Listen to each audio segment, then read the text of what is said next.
last night. We begin with Jason Tatum returning to the Celtics lineup. He finished with his 5th straight 30-point game in a win over the Cavs. RJ, how dangerous does Tatum make the Celtics in the East? Well, I think it's the balance that their team offers. Jason Tatum has had that jump. He's lifted himself up to an all-NBA player.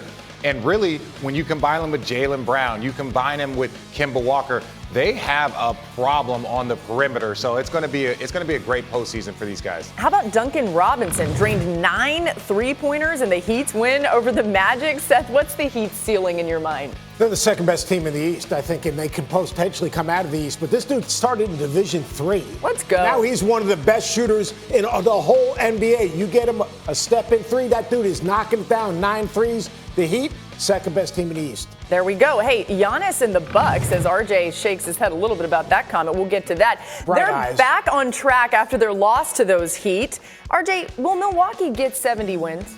No, I don't think they're going to get 70 wins. I think they have such a lead. And to me, if you're not going to get the record, 70 wins is great. I think you need to start resting Giannis, not from the standpoint of not, he's had a lot of fourth quarters off, but I think you need to give him some nights where you're just like, hey, we've clinched the best record in the NBA. You can have half a night here. Yeah, Giannis consistently plays so hard, too. Yes. He's putting a lot out there. The Bucks will look to keep marching on as they travel to Staples Center on Friday for a date with the Lakers. Speaking of those Lakers, you see it here. They have a gauntlet of a schedule in the near future. In addition to Milwaukee, they'll see the Clippers, the Rockets, the Nuggets, just to name a few. So it's a big stretch coming up for them, Seth. And it's going to be a lot of these teams that are in the postseason, RJ, as you just said. So what do you need to see from the Bucks against the Lakers and the Lakers against the Bucks in this game on Friday? This is why you got Anthony Davis. This is like in the NBA, you look at your schedule in segments. All right, this is a segment I'm sure has been circled on the Lakers schedule saying this is a chance for us to make a statement. For us to make a statement,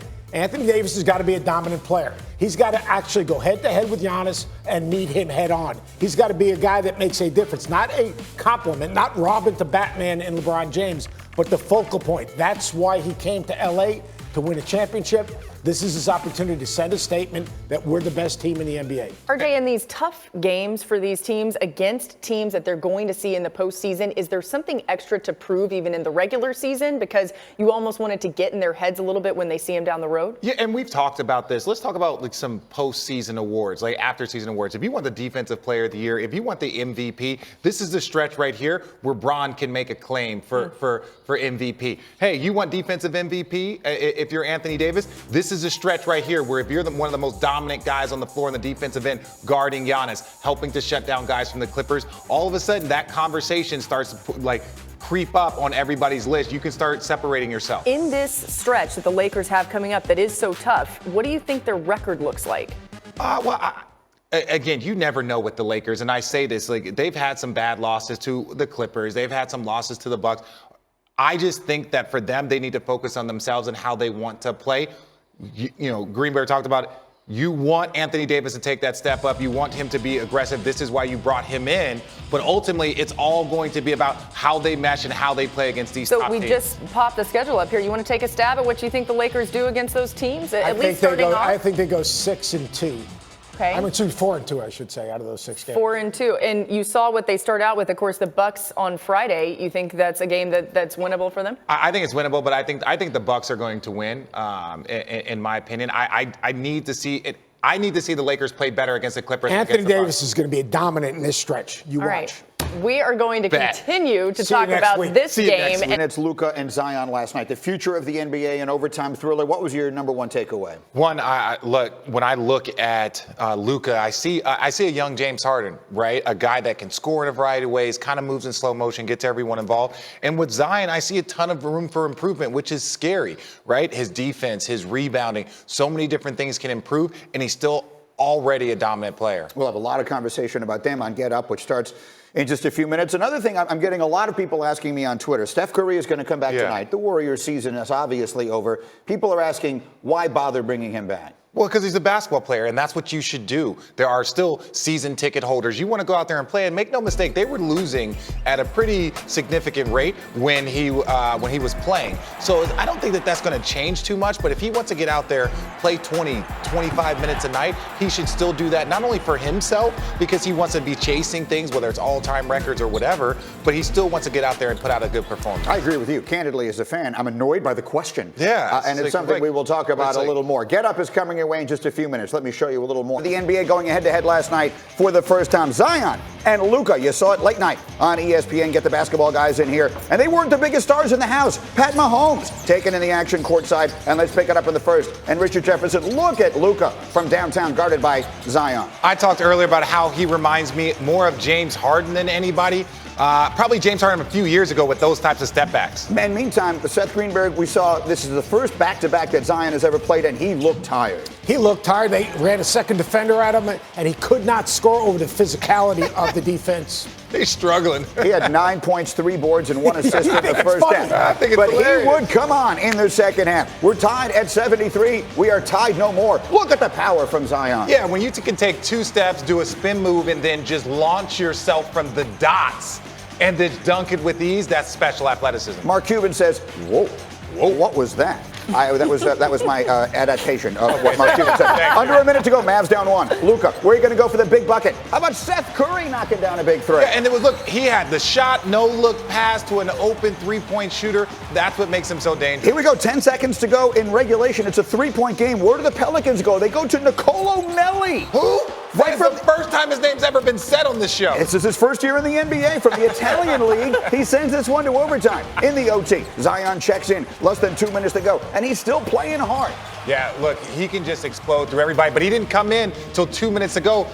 He had a career high last night. He had 21 points last night, but it was Luka who got the best of him, both knocking down shots and distributing for the big fella KP.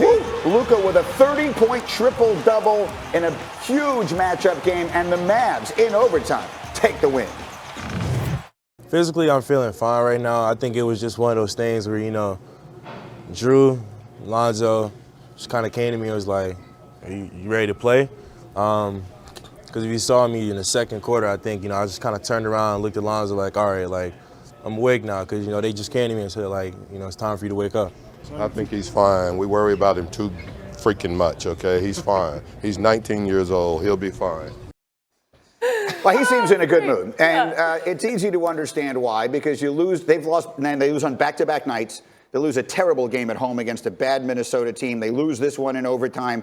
Their playoff chances slipping away, and people are asking about Zion's minutes. Yeah, he played the most minutes he's played all season yesterday, but he wasn't productive in those minutes. In fact, his stats were more like fantasy basketball stats. I mean, he scored, he finished around the basket. He didn't have any impact on the game.